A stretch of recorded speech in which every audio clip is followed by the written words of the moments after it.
Hello, my name is Yasmine Naghdi and I'm a principal dancer with the Royal Ballet in London. Today I'm going to be talking to you all about your goals and how you can achieve them, giving you some advice from my experience, what things have helped me in my training, what I've found along the way, any tips and secrets that I've learned, whether it's about nutrition and fueling for the body or working on exercises, goal setting through ballet class, how to prepare yourself for a ballet class and what to do afterwards as well with cooling down and stretching. So I hope you enjoy. So let's start with Ashley Kupal, the question. So she says, this year I want to focus on having consistency in class, specifically working on improving my strength in small jumps and adagio.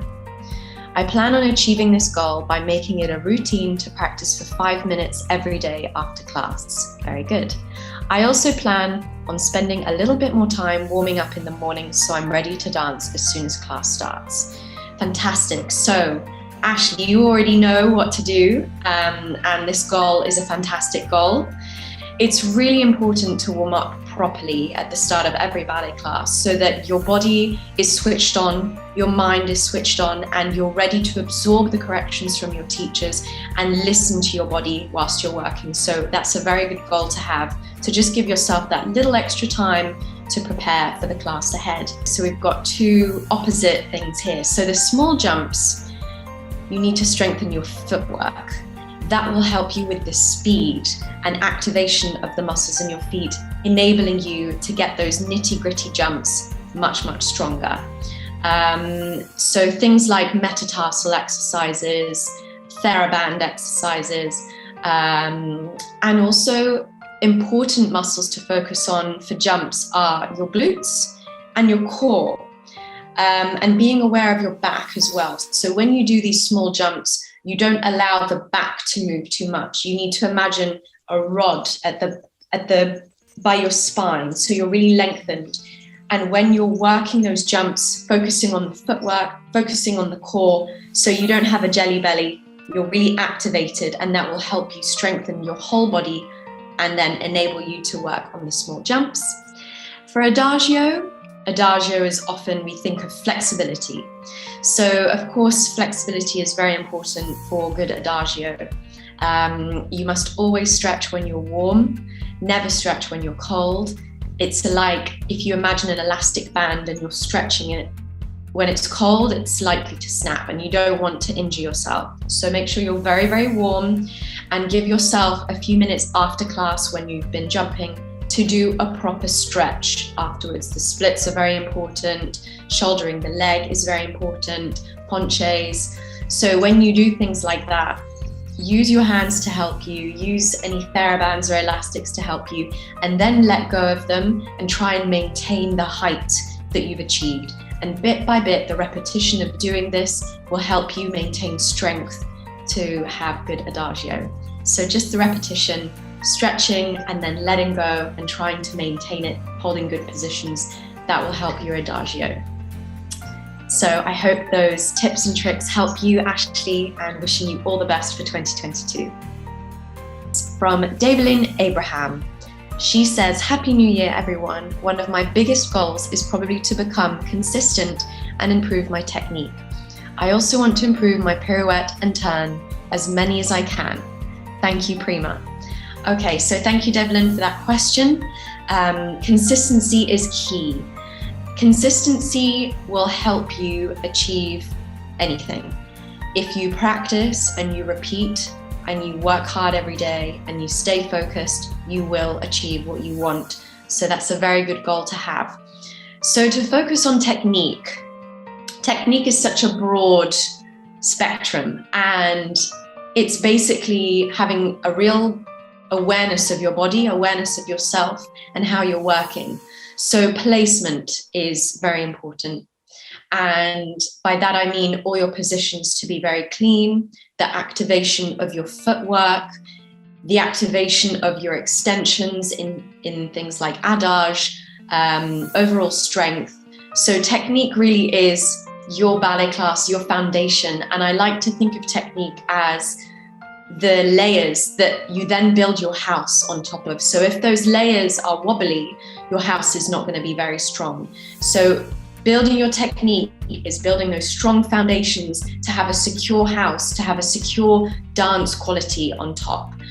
So the consistency I would advise is have a goal to focus on a specific point of your body in every ballet class you go to. For example, today I'm going to focus on my footwork. That's the focus for today. So you really apply all the corrections on the articulation of the foot, the strength of your foot, the height of your demi-point, the use of your feet in jumps, and that's your focus for one day.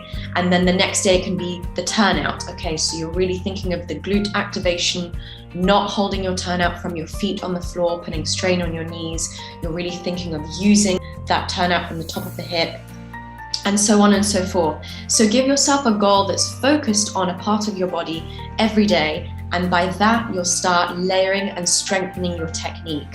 When it comes to center as well, proper placement, use of all of the correct muscles, making sure you've got that nice flat back when you're using your port de bras. So the technique, as I said, is such a broad spectrum. There's so many layers that go into it. So if you can focus every day on a different part of your body to work on that and strengthen that, that will help you. So wishing you all the best of luck for 2022 and hope you achieve your goals. So the next question, she said, my goals for 2022, she wants to improve her overall technique in ballet this year, and just finishing off from a winter intensive, she's learned that working on details slowly and patiently is very important. That's true. There are certain exercises she learned during the intensive which she wants to include in her daily routine, keeping them going consistently. She also wants to work on how to deal with frustration when faced with failures, and be it as little as a movement or combination to auditions or competitions. Okay, so the key again is consistency. I think it's important to maintain a routine in terms of the exercises you do when preparing for class, when warming up for class. So making sure your abdominals are warmed up, making sure the back is activated, feet are very important, calves, quads, hips, rotation from the hips, arms, and also breathing. If you've opened your lungs at the beginning of the day before the ballet class, that will also help you, because we always focus on technique and feet and extensions and pirouettes and all that good stuff. But the breathing is also very important, and that will help you when it comes to auditions, competitions, that you've got your breathing in check. So making sure your lungs have taken in a lot of oxygen before you start your ballet class is a really good way to do that. Meditation is also a very good way to do that too at the start of the day. Facing frustration when faced with failures. We face failures daily as human beings, disappointments, things that didn't go our way. And as dancers, that's amplified because we are perfectionists by nature.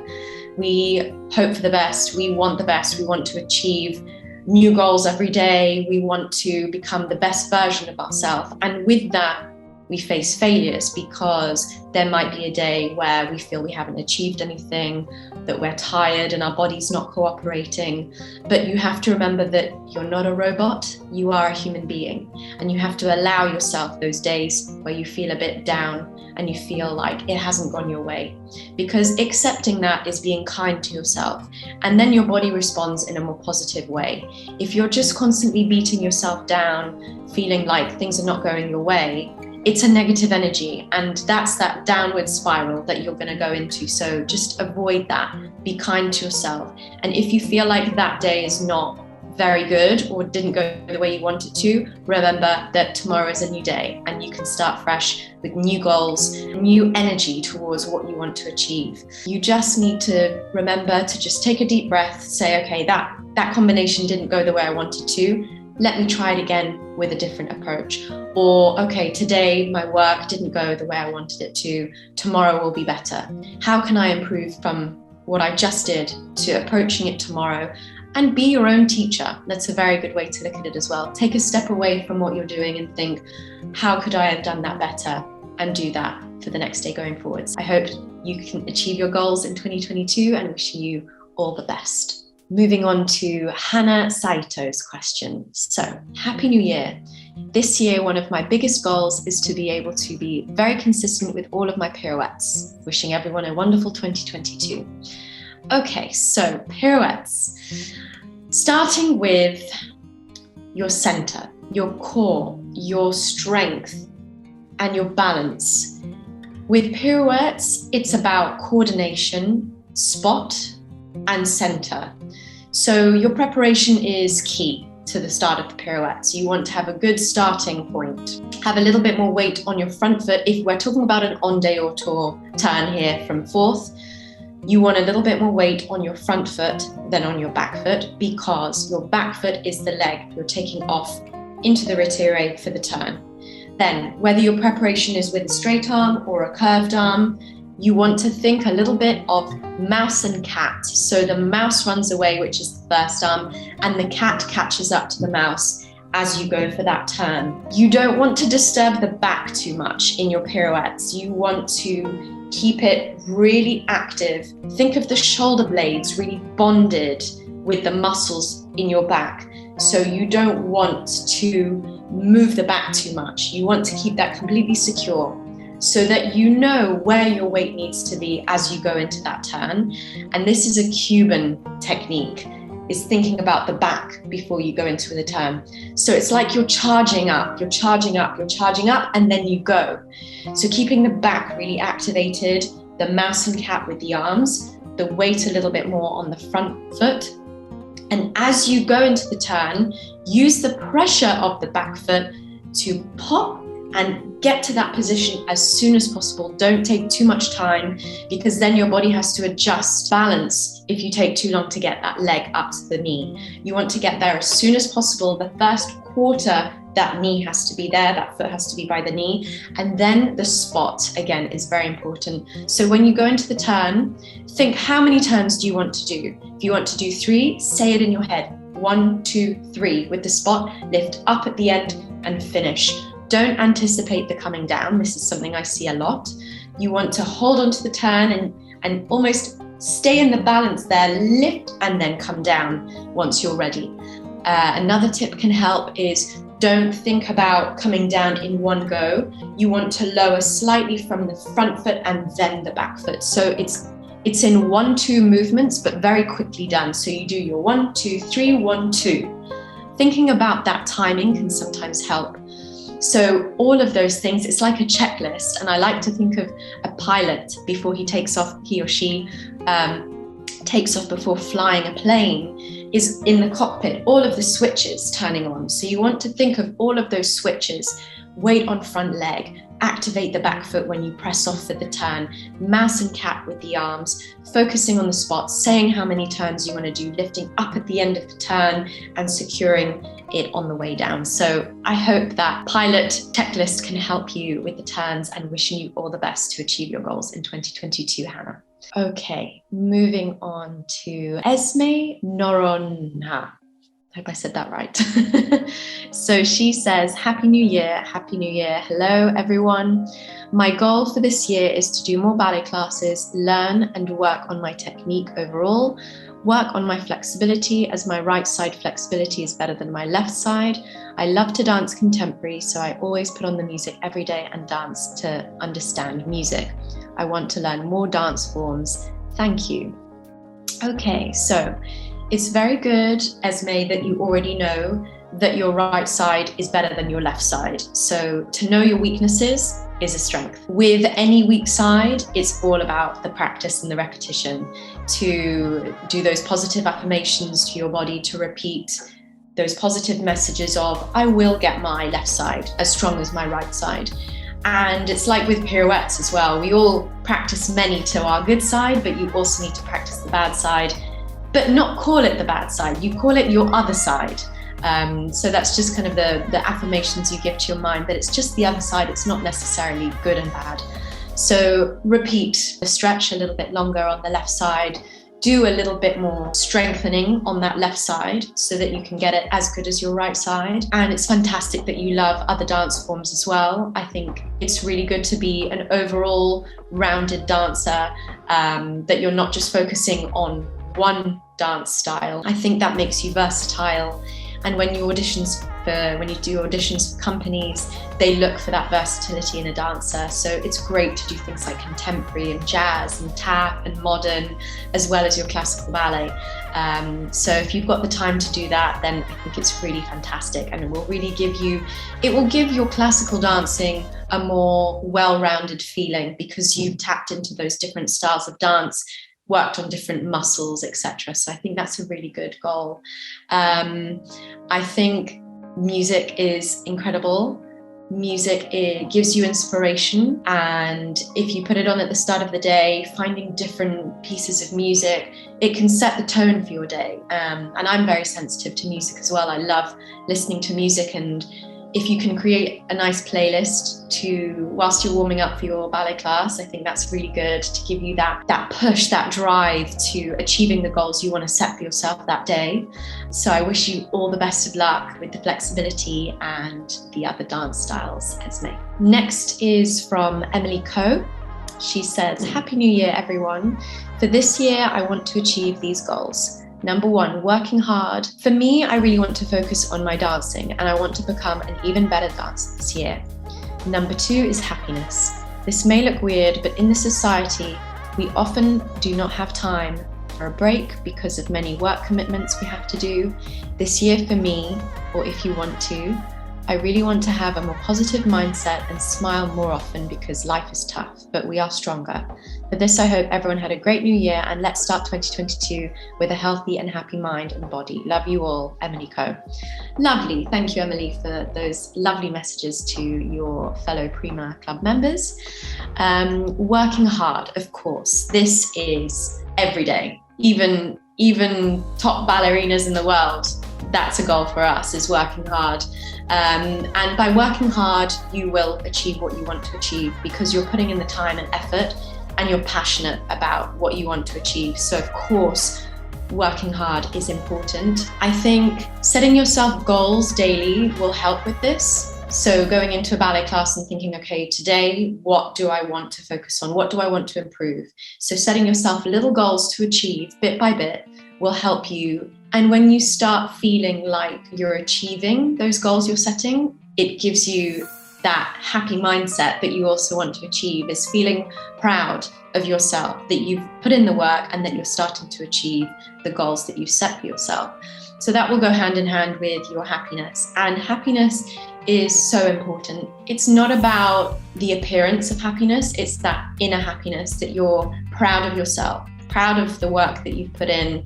And you can go home at the end of the day and give yourself a pat on the shoulder and say, you know what? Today I really worked hard. Today I really put in the effort and the work to achieve my goals and to take a step in that positive direction of growth. The little goals will help you step away from the work that you've done that day or that month and think to yourself, you know what? I gave it my all, and that is what matters. Not I fell over in a pirouette or I felt a bit weak in jumps. No, I put in the work and I'm proud of myself. You have to be able to do that. And as a professional dancer, I sometimes step away from performances and I think, you know, I'm not so happy with how that went, or that didn't give me the satisfaction that I hoped to feel.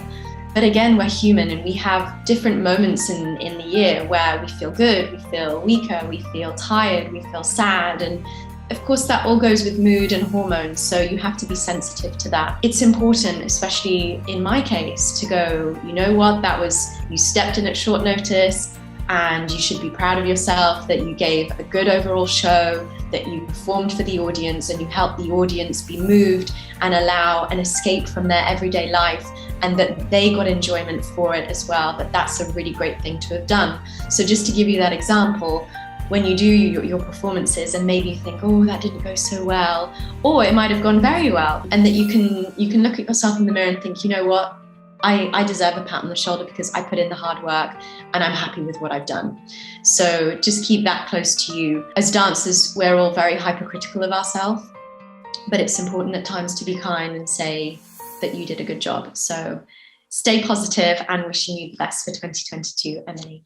Our next is from Yuhan. She says, "Dear club members and Prima team, happy 2022. For this year, I hope to get out of my comfort zone even more. For my weaker side, such as my left pirouettes, I hope to be able to work on them and have them be as consistent as my right. Next, I hope to be able to work on my jumps, to look effortless and gain more airtime for them. Thank you, and I love reading all your goals. So inspiring. Love, Yuhan. Wonderful, Yuhan. Again, it's such a strength to know your weakness. So well done for having that close to you. The left side, for most of us, is the weaker side. And with pirouettes, practice. Don't think of it as your weaker side or your worst side. It's just the other side. So when you repeat your pirouettes to the left side, your other side, remember what you think about on your good side, your right side. What do you think before you go into the turn, during the turn, and after the turn, and how does it feel? Then once you process that, try and apply the same thing to the left side. So when I think of my right side, sometimes I feel like I don't think because it's much more natural. So the use of the arms, the spot of the head, and also thinking about that left side coming round for the right turn. So apply that to the left.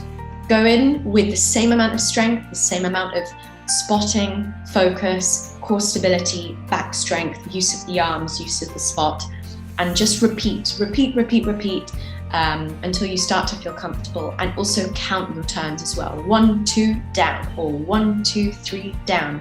It will help with the use of your spot. For your jumps are something that again require repetition and strength building. So I think work on the strength of your glutes with exercises like clam openings, bridgings. Those will help you activate those muscles, or lying on your front and bending your leg up to a 90-degree angle. So it's kind of looking like this, and then activate the hamstring as you lift it up and down, up and down.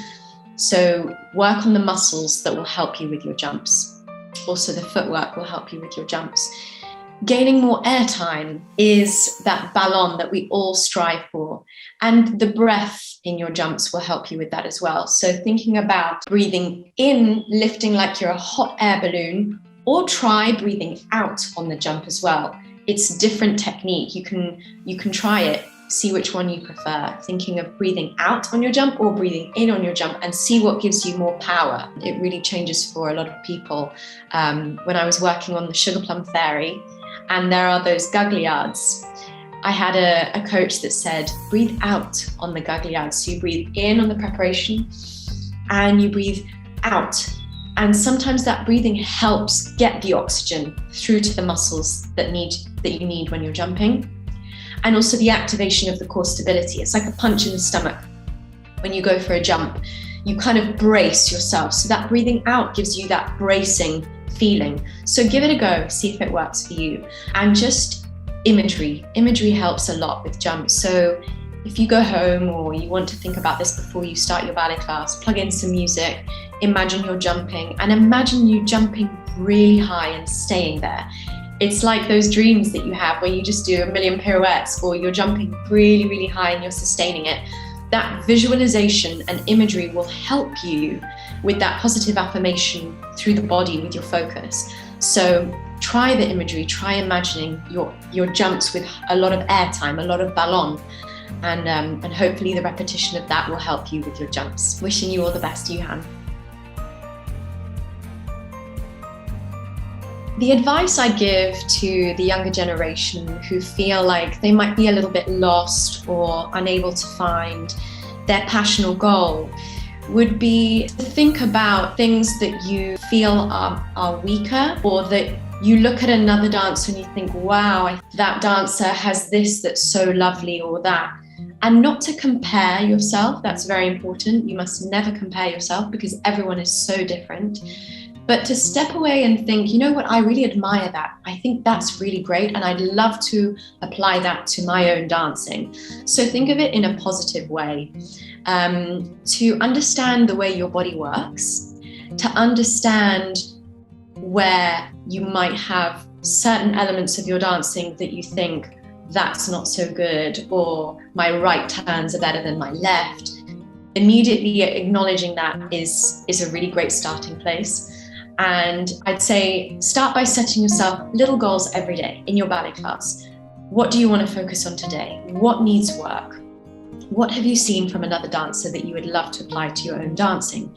And then embrace that in your day-to-day ballet class. The other thing I would advise is psych yourself up before you start working. So whether that's plugging in your favorite music and warming up your body, getting the blood pumping around, psyching yourself up for the ballet class ahead. Because if you've got your heart rate going, you've got the blood flowing through your body, that will help you gear up and focus on the task at hand. If you come in and you're cold, once you start working, you have to work harder to try and get yourself to the point that your fellow colleague is, because they've warmed up and they're ready faster. So warming up is very important. And then the warming down is key as well. So some of you probably have to rush off after a ballet class to meet your parents, but if you can, just take those 5 or 10 minutes at the end of a ballet class, stretch out the muscles that you've been strengthening, work out the crinks that have been giving you some trouble, and the recovery is really important as well. So as a dancer, our work never ends. We finish our day's work and we come home, and we often need to sew point shoes or ballet shoes. Think of rehearsals, think of performances, think of auditions. But then something I want to give you is the focus on recovery. Now we have so much more information on sports science that have proven that the recovery for dancers is absolutely key to them feeling good and being able to push the next day. If you don't do the recovery, things like eating well and stretching out and things like compression and massage, then the next day you will feel slightly like your muscles are thicker, you'll feel a little bit stiff, and that makes it harder to work through. So the recovery I would advise is, obviously the nutrition is very important, to have a good understanding of what you need to feed your body, because your body is your machine. And if you think about a car and you put in diesel instead of petrol to your car's going to stop working. And it's the same with the human body. If you feed it the wrong foods, your body's not going to perform how you want it to perform. So give yourself more of an awareness of foods. Never look at them as good and bad. You can eat absolutely everything in moderation. And whatever your body craves or asks for, you need to listen to your body and give it that. So if it is that dark chocolate after your meal, you give it that dark chocolate, but you have 1 square instead of a whole pack, just to give you an example. But the food is very important. Food can be such a great recovery.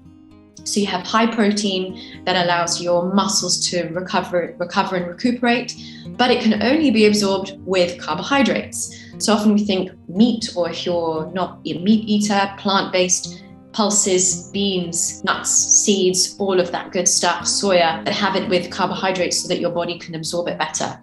Good carbohydrates like brown rice, whole wheat pasta, all those good carbohydrates that are slower release, things like oats are really great as well. And then of course your fruits and your vegetables are key for those vitamins and minerals. And all of that will help like replenish your skin, your hair, your nails. It's kind of good for overall well-being. So you get all of the vitamins and minerals that your body needs to help recover and grow. And knowing what foods can fuel you before competitions, before ballet classes, before auditions.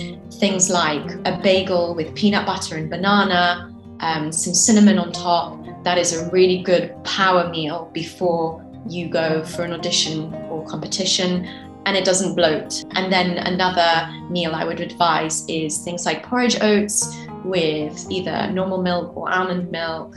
Cinnamon is very good for your blood and blood sugar level regulation. Nuts and seeds and blueberries are good for antioxidants. So just give yourself a little bit more of an education on what food is good for fueling, what food is good for maintaining energy levels, and what foods are good for your recovery. And that will help give you a much more overall care to look after your body and provide it with the nutrition and the fuel it needs for you to then go and work on all of your goals. So I hope that can help you as well. It just gives you a bit more of an overall application of strength, endurance, power, And focus as well, because of course you need food for your brain to concentrate and focus. So hopefully those tips help you. Never be afraid to admit to yourself that there's something weaker than the other side, or something that you feel isn't as good. The recognition of that is the step in the right direction. So then tell yourself you will achieve what you want to achieve because you care and you believe in yourself. And it's important to remain kind, because what you say to yourself, you're the only one that can hear it. So if you're mean, it's like someone else is being mean to you. So just be kind to yourself and be patient as well. Nothing that's ever worth achieving is achieved fast. You don't get the same satisfaction. If you put in the work day by day, you grow, you achieve, you'll feel so proud of yourself when you eventually do. So wishing you all the best of luck on your goals for 2022. Thank you, everyone. Wishing you a happy, healthy, and balanced 2022. And I'll see you again at Prima Club. Lots of love.